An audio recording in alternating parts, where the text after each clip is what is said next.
morning সকলকে স্বাগতম জানাইছো মোৰ চ্যানেল দুৰ্লভ হাজং প্ৰডাকশন চ্যানেলে আৰু নমস্কাৰ মই আপোনালোকৰ দুৰ্লভ হাজং আজি মই যাত্ৰা কৰিছো এটি মহান অনুষ্ঠানলে আৰু অনুষ্ঠানটি হৈছে অসম সাংস্কৃতিক মহাসংগ্ৰাম অসম চৰকাৰৰ সাংস্কৃতিক পৰিক্ৰমা বিভাগৰ পৰা মোক জাজ হিচাপে সিলেকশন কৰিছে আৰু এই অনুষ্ঠানৰ মোৰ আজি প্ৰথম কাৰ্যসূচী আৰু এই কাৰ্যসূচীত মোৰ আজি প্ৰথম স্থানটি হৈছে জলেশ্বৰ সমষ্টিৰ কাটাৰিহাৰা পঞ্চায়তলে আৰু আমাক ধুনিয়াকে এনেকৈ চাদৰ দিছে আমি এনেকৈ লৈ এই প্ৰগ্ৰামটো পৰিচালনা কৰিব লাগিব আৰু এটি ধুনিয়া ডায়েৰী এখনি দিছে আমাক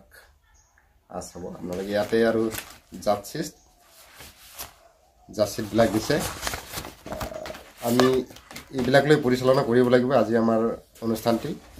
আৰু দ্বিতীয় তৃতীয় অনুষ্ঠানবিলাক হৈছে আগিয়া ৰংজুলি ৰৌমাৰী আৰু বাকি অনুষ্ঠানবিলাকতো আপোনালোকক মই লৈ যাম আপোনালোকে চাই থাকিব তেনেহলে বলক আপোনালোকক মই পুনে সেই অনুষ্ঠানত লৈ যাম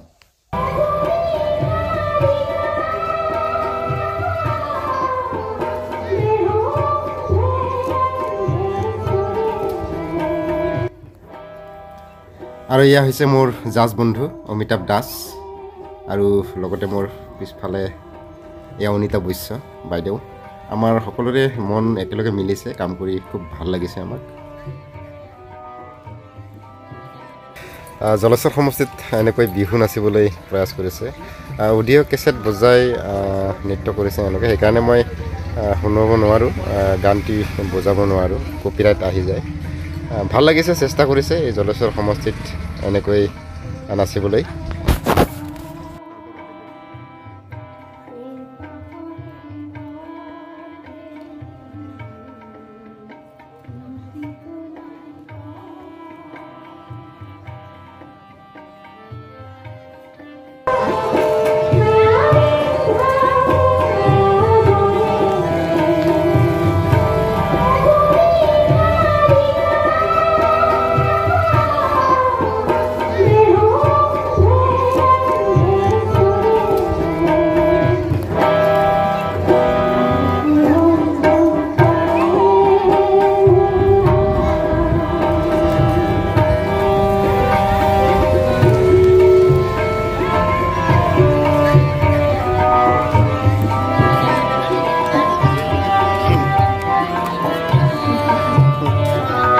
ভাল গাইছো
মঞ্চত মোৰ তেনেকে মই কৰা নহয় স্কুল কলেজৰ ষ্টেজত ফাংচন এনে ট্ৰেইনিং নাই তোমাৰ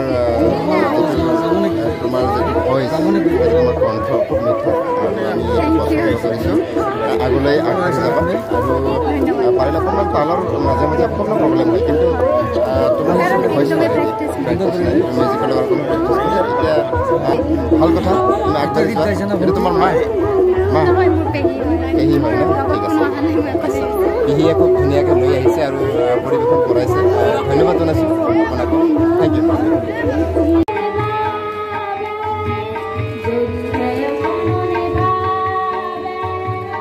Oh,